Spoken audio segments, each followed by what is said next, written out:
Great. Hello, everyone. I'd like to welcome everyone to the April webinar. My name is Sam Suber, and I'm the chair of the Professional Development Committee. Today's webinar is titled When Life Gives You Lemons, Bake a Cake, presented by Thomas Mantzakides of Morton College. I hope I didn't butcher your name. I also want to let everyone know that that this webinar is being recorded. With that, I'll let Thomas take it away. Hello, everybody. Thanks again, Sam and the Professional Development Committee for giving me the opportunity to present today in regards to a very significant event that has been taking place here on Morton College campus. That involves our transition to a new home as far as the library is concerned, and also the building of a new one-stop center. We'll get to that moving along. So yeah, we envisioned this process as in three phases: a past, a present, and a future. So hence the three tiers. And of course, when you get something that you might not be thrilled about, when life hands you lemons, you make the most of it. And in our case, we like to think we're making a cake. So a little bit of background as to who we are. We're in Cicero, which is a western suburb just right outside of Chicago. We are the second oldest community college in the state. So we have our 100-year anniversary coming up in a couple of years. Here you see our statistics. We've got about 5,400 credit-seeking students. Our demographics, we are mostly a Hispanic serving institution, 84% of our students. So we have 5 full-time positions at present. At present, we don't have a full-time director. We have an interim director. In addition to the 5 full-time positions, we have part-time assistants, two library assistants, and also 2 student assistants. And we also have help desk staff. Okay, so let's get right into the first tier of the cake, and by putting in a nutshell here, the 5 previous years of the library's history. So we first felt the winds of change back in 2016. That was when the second floor, so we were 2 floors, as you see here on your screen. We had the first floor, obviously, and also the second floor was full of books, 20,000 or so, and we had to clear those out. It took us about the summer and fall of that year to clear everything out because administration had plans to repurpose that floor into the Student Success Center. In addition to books, we also had our group study rooms there, which were widely popular. Because they were popular, because there was some pushback from students, it was a little bit of a contentious issue. The group study rooms remained, so other departments, other office, those group rooms did not become office space for other workers on campus. They remained group study rooms, but they were open. We weren't mediating them. We weren't scheduling them. We weren't basically overseeing them. And yeah, we put in a lot of work to clear out a lot of books, since all our collection was now on that first floor. So briefly to go over about 3 or 4 years here, we had a new director, Michael Cott. He started March 2017. Full-time librarians were hired later in the year. Up to this point, we had mostly part-time librarians. So there was, some would stay a while, but there was kind of a pretty high turnover rate. We felt by going to a full-time librarians, we would have a stronger presence on campus and on the community. People would know who we are. We'd have set schedules, and we'd have kind of a stake in what's going on campus. So we made our presence felt by holding events, monthly movie nights with refreshments, events like Constitution Bingo, which were fun, and students would come aboard and play. And of course, poetry contests, which we do on an annual basis every April. We expanded our social media presence. We got on Instagram finally. We had a part-time worker who's no longer with us, but she was really good with creating fun and engaging posts, which would let people know of what was going on at the library. We also invested in physical tangential things like hotspots and digital cameras, which we call the Library of Things. So in addition to those, we also purchased medical equipment that could circulate to students in our nursing and physical therapy departments. We had to add digital resources, and we did. We added Overdrive, so we jumped on the ebook and audiobook craze. We got onto lip chat, so we could be available and accessible to our patrons without having them come physically into the library.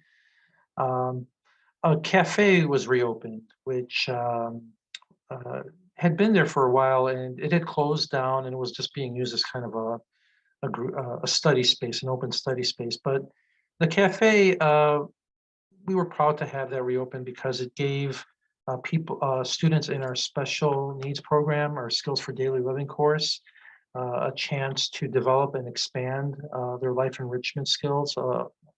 These students have mild to moderate learning delays, so we felt like we were helping out the community by having them be part of the library and provide services and like coffee and snacks that would bring more students into the space. And finally, we opened up our borrowing privileges for community members, which we had not had that service available. And we had been going out to community centers in the suburbs in this district, and we had gotten several people interested. We were giving out library cards, and people were coming in and borrowing stuff. But as soon, right when we got started and things were looking good, well, of course, no surprise there, but we got hit with a global pandemic, and we went into lockdown mode. March 2020, and we were shut down totally until June of that year. And I'm sure a lot of the libraries shared the same experiences, but we severely limited hours and services for over a year. Not coming back in person, really. I mean, we were kind of working from home. We were rotating, coming in, but we didn't kind of all get back together, all as staff, until this past summer, June 2021. So the start of 2021, that's when we started feeling those winds of change again. Our library director moved to a new department in February of that year. So our interim director role was filled with an internal staff member who reported to the associate provost. The associate provost resigned shortly thereafter, and that meant that our interim director reported again to our former library director, who is a dean. A lot of musical chairs, a lot of, you have to keep things straight by going to a scorecard, I'm sure. But in the middle of all this back and forth, we also were informed of the upcoming changes to campus. The library was to become the location of a one-stop center. So here on screen on the left is how things looked before. This is our home, our library, first floor. As you see here, the circulation desk, and we had, of course, computers all around.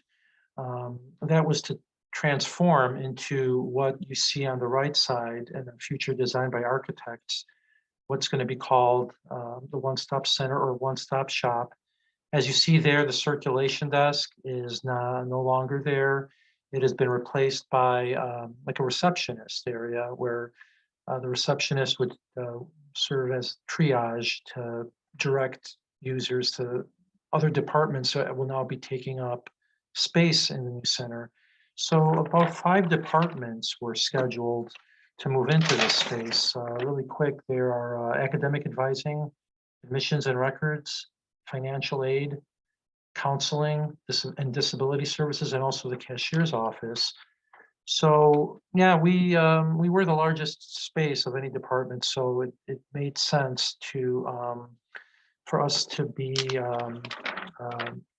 I guess targeted, if that's the right word, or that might be a harsh word. But we had the space to kind of uh, move aside to go to another space to fit in, to fit all the other departments that were going to be centralized into this one location. And of course, the philosophy behind this, that had to do with centering the student experience, making things easier for students to access, cutting down on the bouncing from one department to the other one, giving people the go around, right?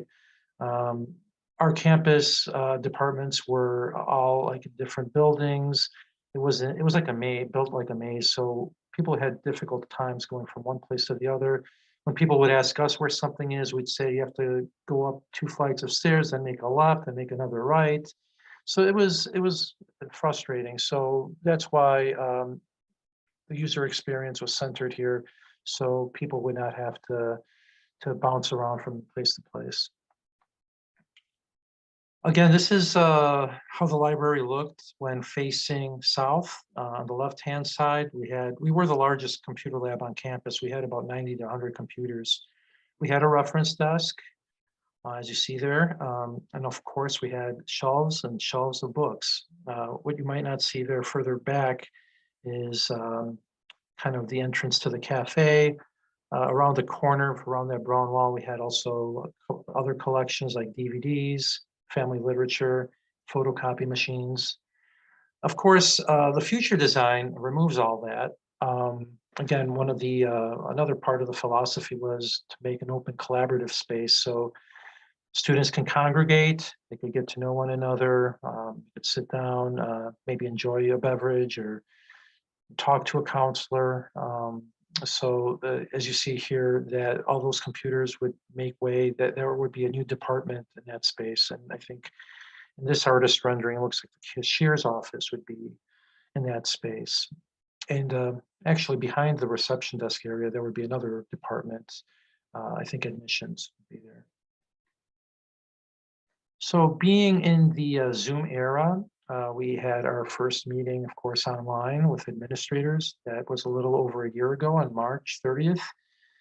The original plan actually was to split that library space. So what I just showed you wasn't the original plan. The original plan involved dividing that first floor space into, so you go into the library, half of it on your right, for example, would be the library.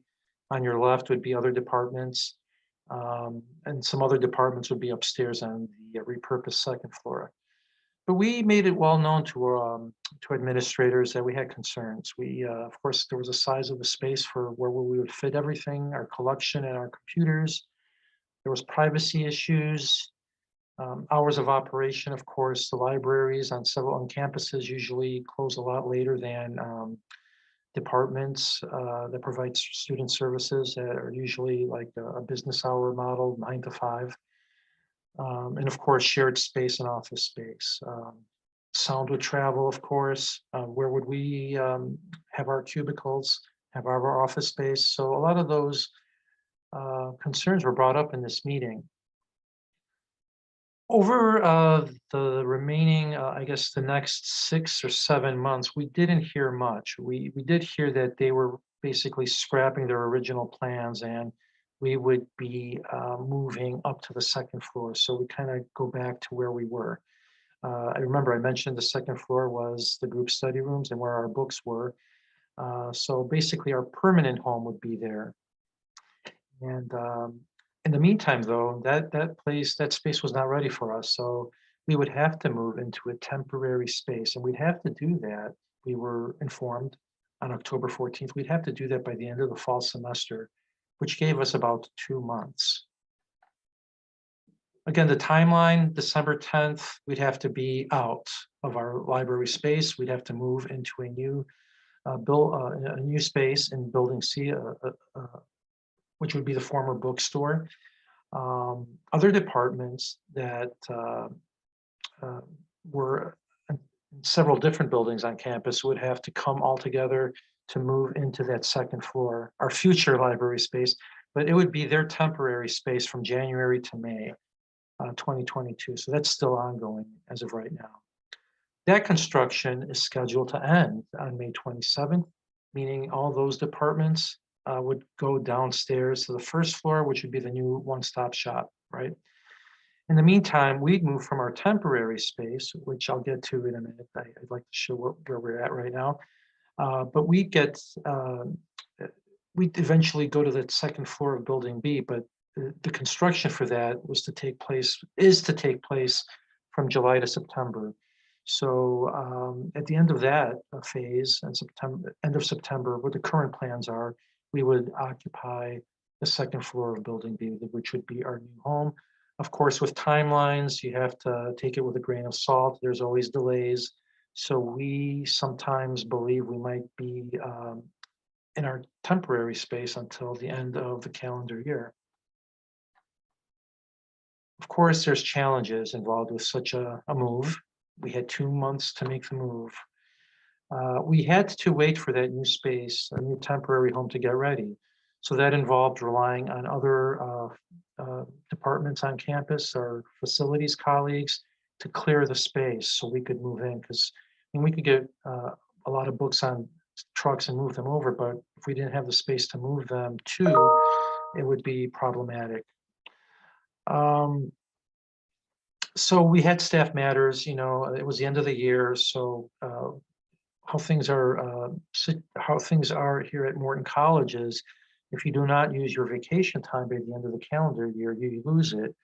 So even though we needed hours of staff coverage to make this move, we also were cognizant of not losing our hard-earned vacation time. So we had to balance work with time off. And in the middle of all this, we also had a couple of new hires for student assistants and a part-time librarian. So in the middle of all this, by the way, this is taking place in the fall semester, last semester, which we were finally all back on campus. So we were all busy adjusting to the new normal when this hit us, right? So yeah, it was a stressful time. One benefit was we did get overtime pay because we were given the option to work overtime. So that meant we could work up to 11 hours a day, which that helped out during the holiday season was right around the corner. Of course, we could buy a lot of nice gifts for our friends and families, but at the same time, it was very exhausting. It was physically taxing, especially if you're like me and you're out of shape. I tried my best, but the good thing about the doing all this before the intersession break, which was 2 weeks, is during intersession when that finally came around, we went to our homes and we just vegged out in front of the TV, lying down on couches and beds for 2 weeks so we could relax after all this physical and strenuous labor. So we had a lot of decisions to make, of course, and we had only 2 months to make them. What to keep and what to weed. So we had about 30,000 books, and we would be keeping maybe half of that. So we relied on reports that were shared to us by Carly's staff. They were great in providing reports that showed our circulation numbers, gave us an idea of what material was popular so we could keep. Also, what other material that we had that may be unique to our iShare consortia, which we should keep. We also made a decision to keep everything that was rather new. So everything, we chose the year 2015, everything from 2015 and on that we had purchased would stay in the collection. And it involved a lot of decision making. There was judgment calls involved. Not everything was clear cut. So we had to make those decisions with knowing that the time was rapidly approaching that we would have to move out. We had to decide whether we should turn off lending in our Primo system.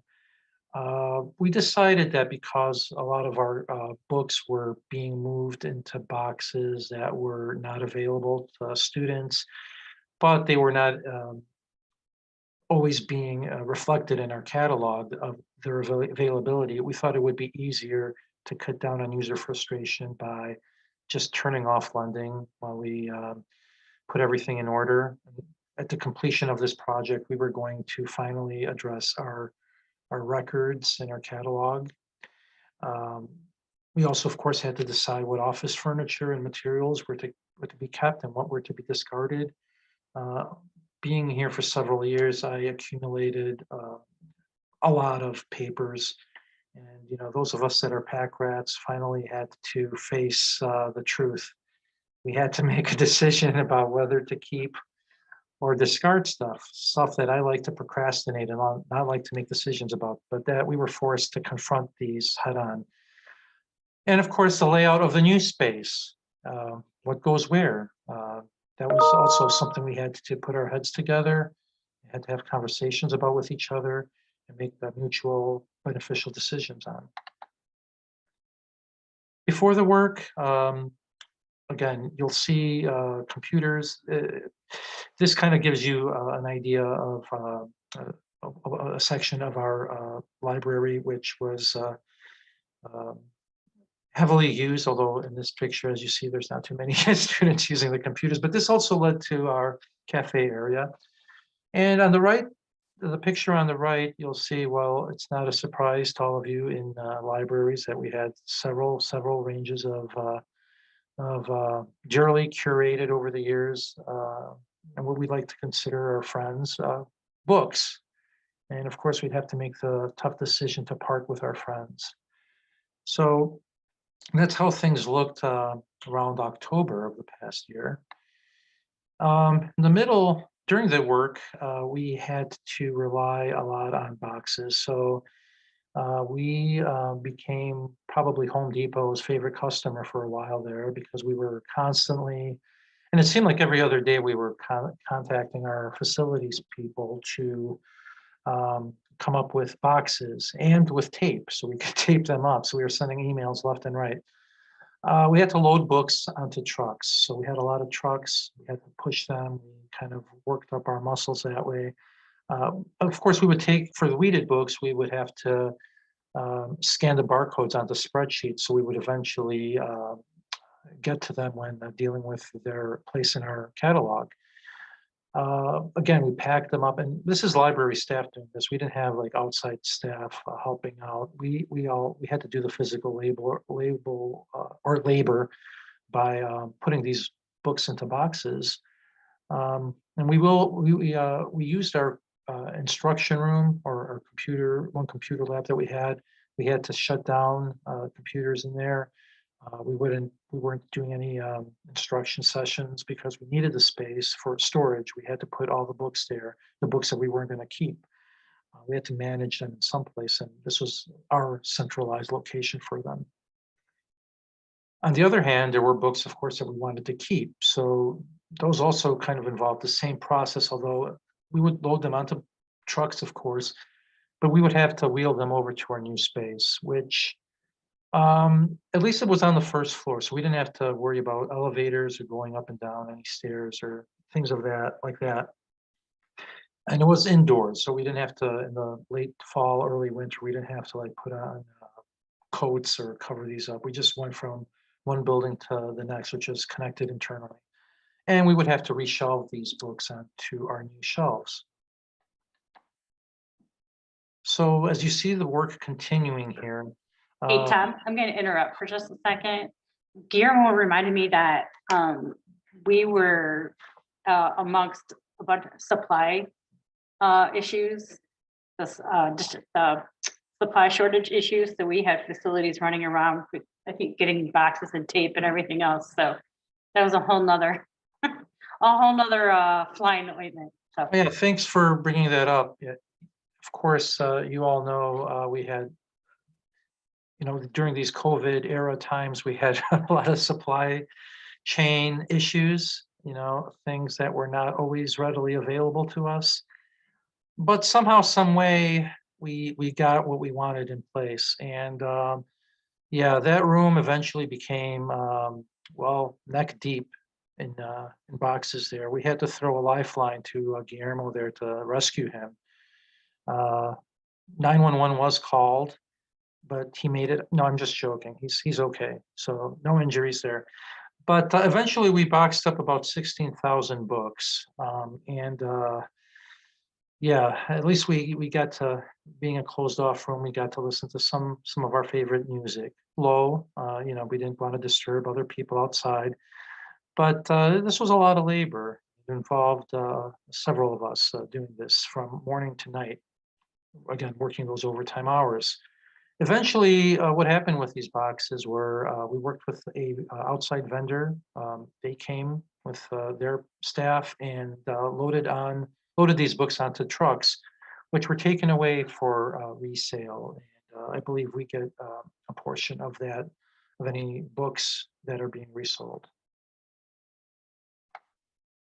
After the work, yes, you'll see the empty, barren space there that still causes my heart to flutter at the sight of this. Remember this previous picture had some computers there. Of course, we had to remove all of those. Several of them were put on sale to community members. But yeah, we finally got to see a lot of the carpeting because it was always covered up by all those ranges of books. And yeah, as you see, the kind of dejecting, at least for me, it's a dejected view of empty shelves, emptied of their books. So I keep mentioning our new space. What was our new space? Well, that was to be the former bookstore. And our former bookstore went virtual in the fall of that year. So in September of 2021, the bookstore just went online. And that space was mostly cleared out. But again, as I mentioned earlier, there was a lot of pieces of merchandise. So as you see here, there were a lot of shirts, a lot of other kinds of merchandise like mugs and hats that had the Morton College insignia that I'm sure is sold at a lot of college stores. Well, there was some delay there in getting those removed. So we couldn't, even though we had done our part in packing books that we wanted to keep onto trucks to move into this space, that space was not available. And we had to wait and wait and wait.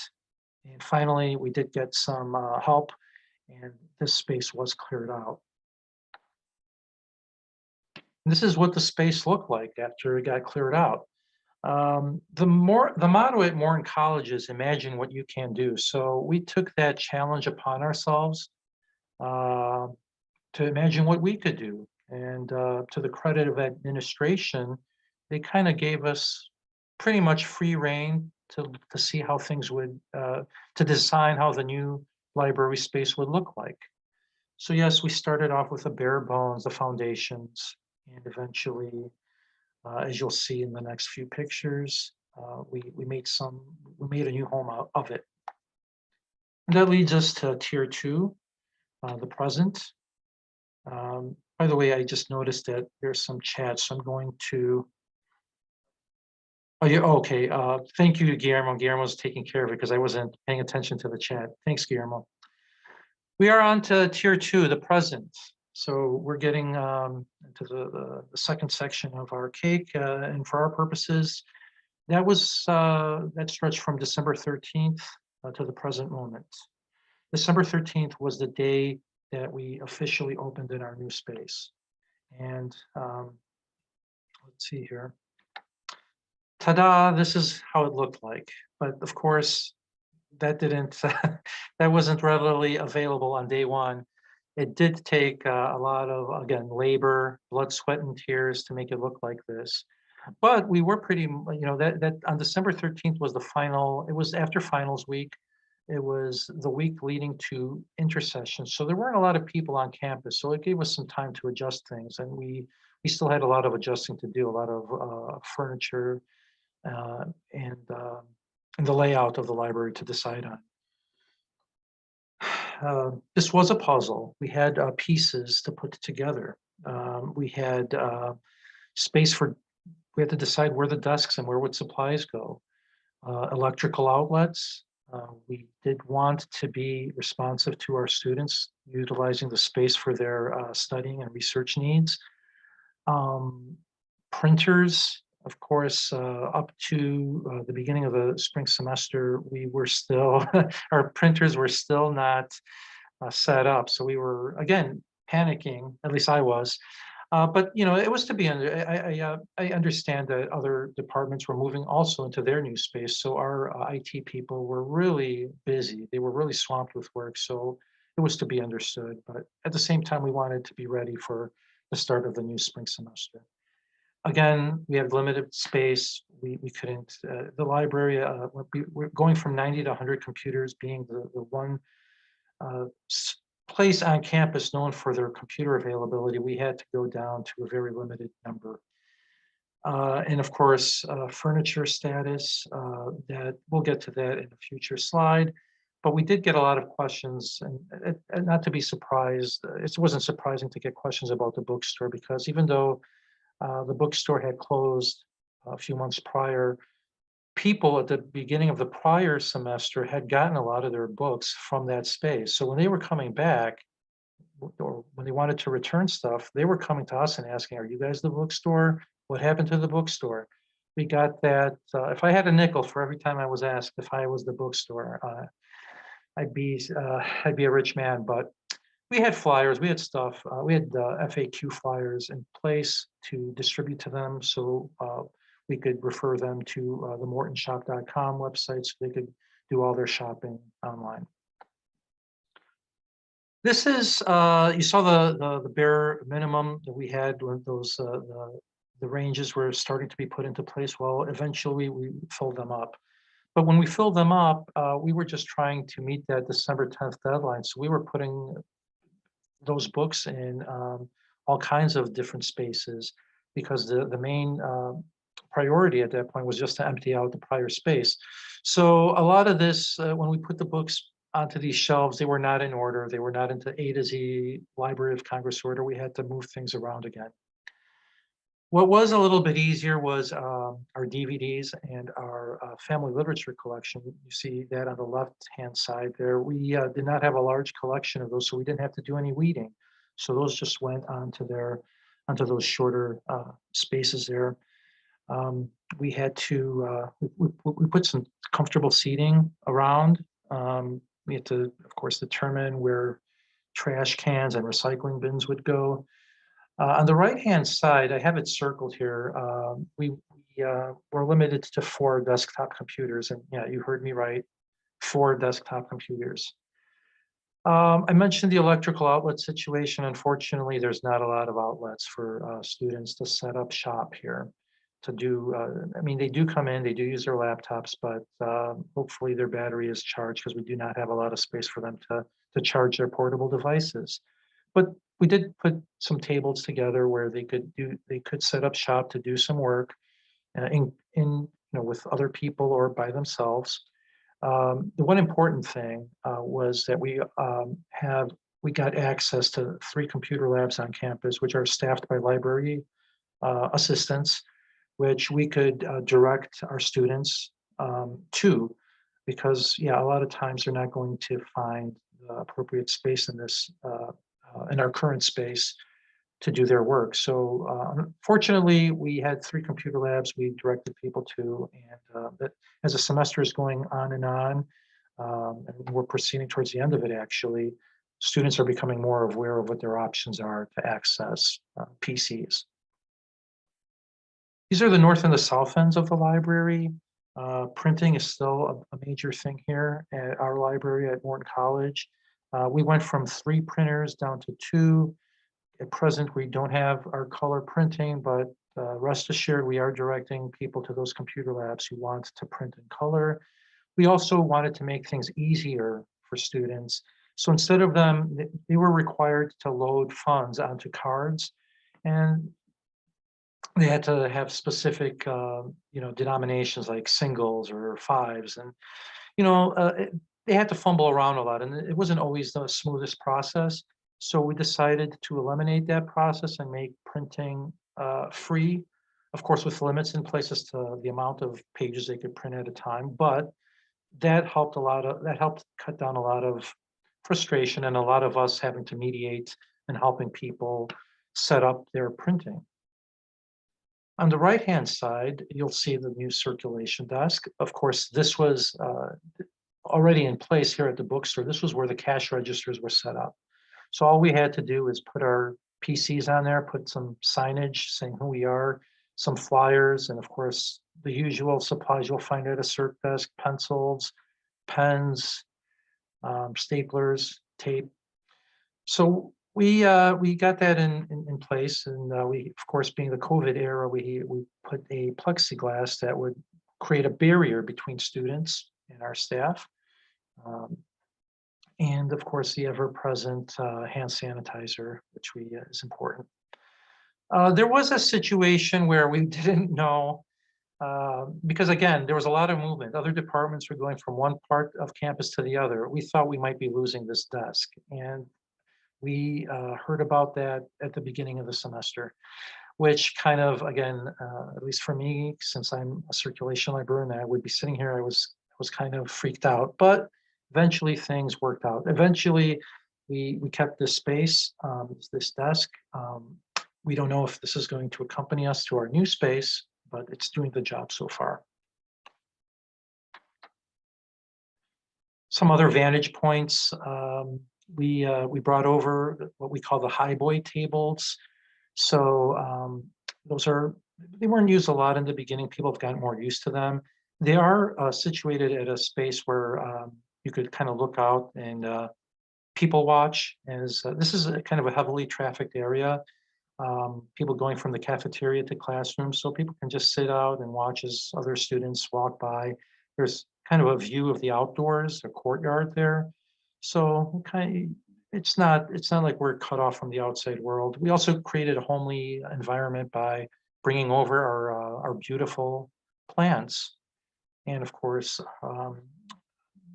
there's books there. These are our oversized folio books, so if people want to look at some nice artwork, they're like coffee table books. They're really big and they have beautiful paintings, renderings. People can do that as well. On the right-hand side, we did a lot of the stacks. The books were in ranges, right, one next to the other. But we also decided to open up some space to allow for tables. And these are used every day. These are really popular, these 3 tables here. Again, not a lot, but what can we do? They're between our print periodical collections here. Office space, again, not glamorous. And I'm sure a lot of you do not have glamorous office spaces, but of course, due to our circumstances, we had to fit into a tight space. On the left-hand side, these are where our 2 reference librarians work on a daily basis. When they leave for the day, another reference librarian uses one of these computers. Cabinets, usual office stuff in here. What's not seen is we had some space to bring in our shredder and also a fax machine, which, yeah, at Morton College, we do get people still asking to fax over documents. So we were able to fit all that in. On the right-hand side, we have the office space. This was an empty hallway, basically, and it got cleaned up for us. This is where our technical services staff does a lot of the processing for incoming materials. And of course, we have supplies, some more cabinets for supplies, boxes. I know I've still brought a lot of my junk that I haven't cleared out yet, that is just sitting there. What's not visible when I took this picture to my left is we had enough space to put a refrigerator and a microwave. And that table in the foreground, yeah, it's like one at a time, but people can, one staff member at a time can use that table to have their lunch, to take a break. I'm at the circulation desk a lot, so when I need to come in the back for a webinar or Zoom meeting, that computer in the middle there is what I use. So we had some successes. I think we could pat ourselves on the back for meeting. Of course, for me, the most impressive success was to meet the December 10th deadline, and our staff put in a lot of effort into doing that. So if you want to applaud right now, go ahead and please do so. I think we maintained our top-notch student services, and how did we do that? Well, we retained our normal hours of operation. So this was again in the middle of the surge, the Omicron variant surge. So I noticed a lot of other community college hours of operation were, a lot of them were closing at 5 or 6 o'clock. We decided to keep our hours as before. So to provide our students with that space. So we closed at 9 p.m. from Monday to Thursday. Shorter hours on Fridays, but we were open on Saturdays. So again, even during a time where a lot of colleges were limiting their hours, we decided to keep our hours as open as we could. I mentioned before the 3 computer labs that are staffed by library staff. So not only can students go up there if they need help with setting up a Word document or something to do with software and also how to print, but we also have staff who could do the basic ready reference questions for library questions. Printing, I said before, was made easier. It was nice to be acknowledged by our facilities department for our work. I don't think anybody, in fact, our administrators had built in some lag time because I think maybe they anticipated that we wouldn't make the deadline. So they said, oh, you'll have several weeks before more to do that, but we didn't need those weeks. We were able to meet the deadline. And so we got some commendations, and it was good to be appreciated on campus. We resumed lending through Primo VE on February 2nd. So we were kind of offline to our iShare partners for a couple of months, but as a circulation librarian, it's good to know that we're back in the business of resource sharing. Our catalog cleanup is ongoing. So it's a lot of work, and kudos to Rosalie and Heidi for continuing to do that and keep our holdings accurate. But I think it's something like 14 or 15,000 item records. So, and there, of course, with a number that large, there's going to be some anomalies to deal with. So we're still working on that. And we finally got our displays back up and running. So we're back in the display business. And it's National Poetry Month in April. So this is our first display in the new space. And a lot of people at first they thought they were in a time machine, and it was December because it looked like we were celebrating Christmas, but it's actually a poetry. Get it, poetry? So we decided to use our space to highlight some historic and contemporary poets and their works there. So hopefully that'll attract attention as students are walking in that hallway, going from the cafeteria to classrooms, and that might spark some attention and have them come in and ask us questions and check out books. We're finally into tier 3, the future. For our purposes, we see the future as starting in the summer and stretching, well, to the fall and beyond. As of a couple of weeks ago, when I took this picture on the left, this is what our new space looks like. As you see, a lot of construction still ongoing. This is, again, the second floor of what used to be, in 2016, a library space full of shelves of books. Eventually, this space, if we are to go by the artist rendering, which you see on the right side of your screen, is to become a learning hub. I think, we might be having an identity crisis at the moment. I don't know if we're going to still be the library, or we're going to be renamed or rebranded as the learning hub. But this is the entrance to our space. This is what it's going to look like. So going through that door to the right is going to be the new circulation desk. And again, we don't know what's going to be behind that circulation desk. We were hoping we might have some compact shelving for our collection, but things are up in the air right now. It might just be office space. It might be space where cubicles are set up or supplies are placed, but that remains to be seen. So this space, you see, it looks a little bit more professional now because, as I said, our future space is a temporary workspace for several departments on campus.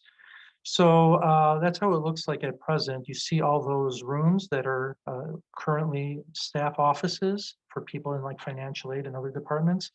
Well, those are supposed to be group study rooms. And we have about 5 or about 7. I think we have 5 regular size rooms, and 2 of the bigger size rooms are going to be our office space, or I'm sorry, our group study rooms. And looking at on the left-hand side, kind of deep on the left side of that picture, there's going to be some kind of construction. We don't know if that's going to be turned into office space or if it's going to be a group study rooms. We just don't know at this point. But on the right side, as far as what the future, if I gaze into the future, this is what it looks like. There's going to be space for computers. There's about, we're going to be quadrupling our number of computers from our current 4 to about 16. There's going to be some space on the side there for, and hopefully, of course, we'll have the electrical outlets in place so students can set up their laptops. There's going to be some open space where students can kind of just hang out, talk to each other, work in groups. Upcoming plans, finishing up here, the summer and fall of 2022. What we know for sure is our future in the near future involves more weeding, packing, and moving. What we would like to see in the new space is the compact shelving. Eventually, if we do not get that, I think we're probably going to lose probably from what the current books we have, we might be keeping only about 1/3 of them. So yeah, our physical books will be taking another big hit. Of course, we want workspace for cubicles. We want some space for ourselves to work comfortably. We want a break room because we're used to that from the old space, and that we would like all the group study rooms, including those 2 bigger offices I mentioned. Again, we don't know what those are going to be. Are they going to be turned into like a mini conference rooms, or maybe a space for other staff on campus? We just don't know at this point, but we would like to exercise control over them. So the main takeaways here, to advocate for what you need. It's important to kind of make your presence and your opinions well known, and to not shy away from those tough conversations. We know that everything that we advocated for will not be met, but we know if we do not take a stand, that we have no chance of getting anything. So got to be strong and advocate for what you need. Market your value and relevance to the institution. Make sure you have a good story of why you matter. And for this, I encourage you to work with other departments on campus. So you have advocates, you have allies when things come like this at you. Student success is very important. You have to keep that in mind, of course. And we do that by embracing the digital. We don't have a choice in the matter, but we know our younger generation, Generation Z of digital natives, they expect things to be easily accessible right here and now. And finally, when the job is done, treat yourself. A lot of stress during COVID, especially. It's good to kind of commiserate with your coworkers, to bounce ideas off one another, to empathize, to support each other.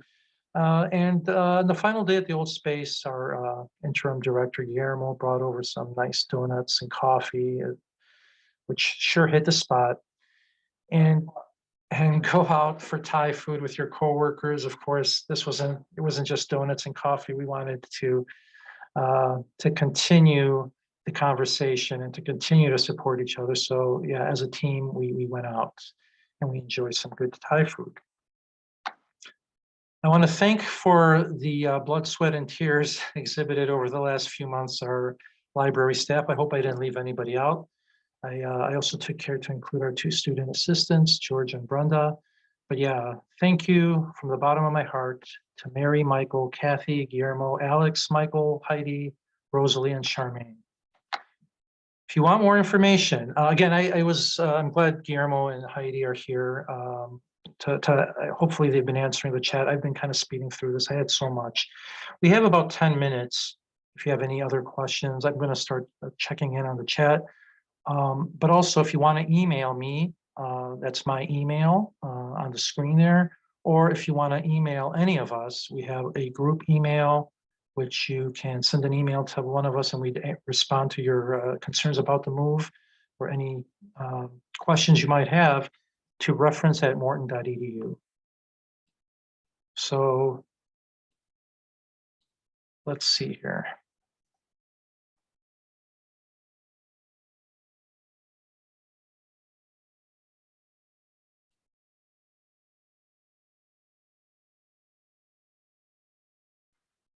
Okay, I think it was called the vendor thrift bookstores.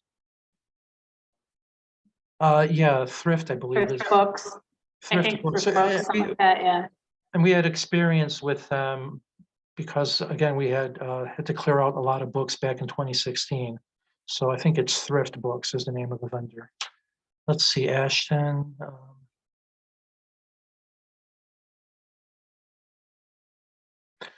I think Guillermo answered that.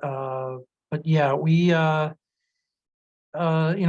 I don't have to see another Home Depot box in my life, I'd be happy at this point. So no, we were putting those on trucks, and luckily we had enough trucks to keep us going to do the back and forth from one space to the next. So.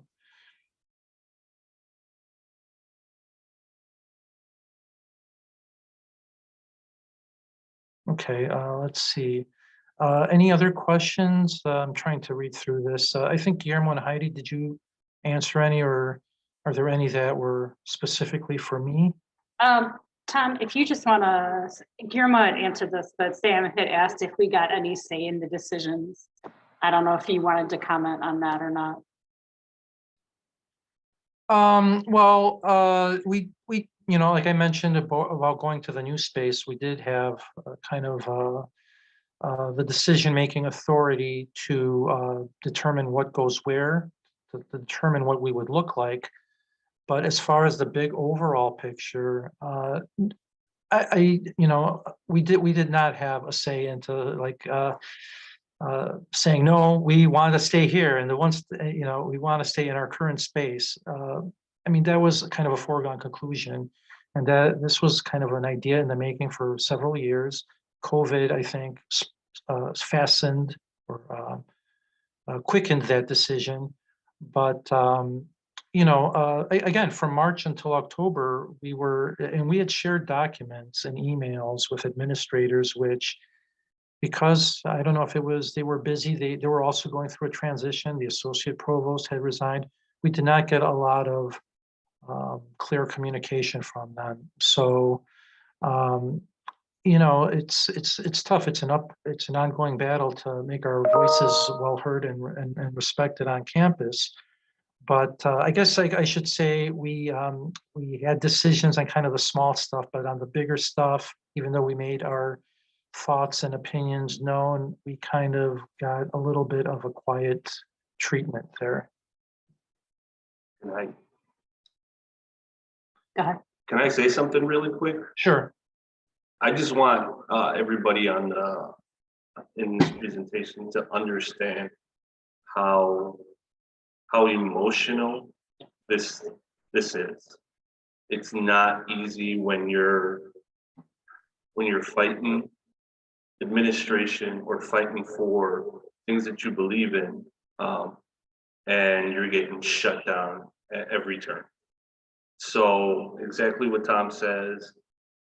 If you think or you're about to go through this, please reach out to us.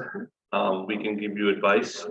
But the most important thing is to rely and support one another when it comes to this, because without all of us doing this together, I don't think we could have done it.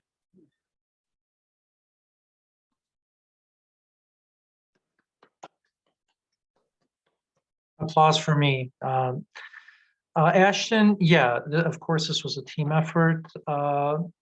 Yeah, in a lot of respects, it brought us closer together. Like I said, we bonded over going through this. Decisions had to be made. Time off had to be taken. There were staff absences. We had to cover for one another. You know, a lot of physical labor had to be put in. So if I couldn't lift this box, I needed somebody else's help to lift with me. So as far as internal conflict, you know, There's a lot of back and forth. We're adults. We communicate clearly and openly with one another. Again, with us, you know, we work well as a team. It's, you know, the internal conflict is mostly between us and administration, because sometimes there's aspects when we feel like we're not being heard. So again, I do not have a solution to that. I think that would require people that are strong strong personality, strong advocates for standing up and making our value well known to the community. So to answer the question that's in the chat right now about serving community patrons, since we were still in COVID, we were not open to the community at the time. We started to open, I want to say mid-semester, but even then, were we still doing appointments? I think so. I think we were still doing appointments to use computers and things like that, unless you were a student. You still had to show a student ID to get into the library and to be in the library at the time. So to answer your questions, we really weren't serving community patrons at the time.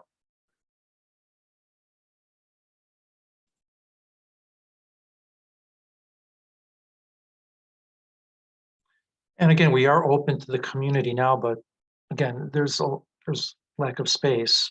I think sometimes people come in and see what they've got to work with, and they just turn around and they might go to another wider space on campus, or the cafeteria, or to one of those computer labs. So it's been a challenge. We're trying to get through it as much as we can.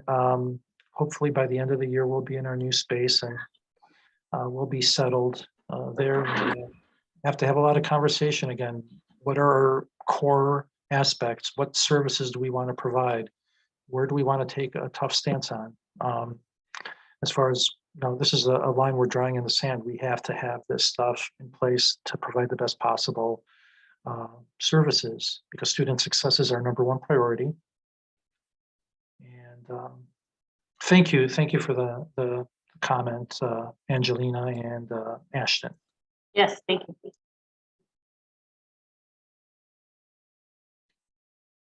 Any other comments or questions before we close up?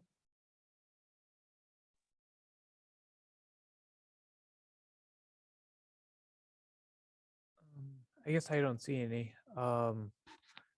Yeah, great job, Thomas. I thought it was a wonderful presentation. Again, you can reach Thomas at the morton.edu email address, or the reference at morton.edu email address. This presentation will be sent out to the listserv, so you can view the recording and view the slides. So thanks all for attending, and hope to see you again.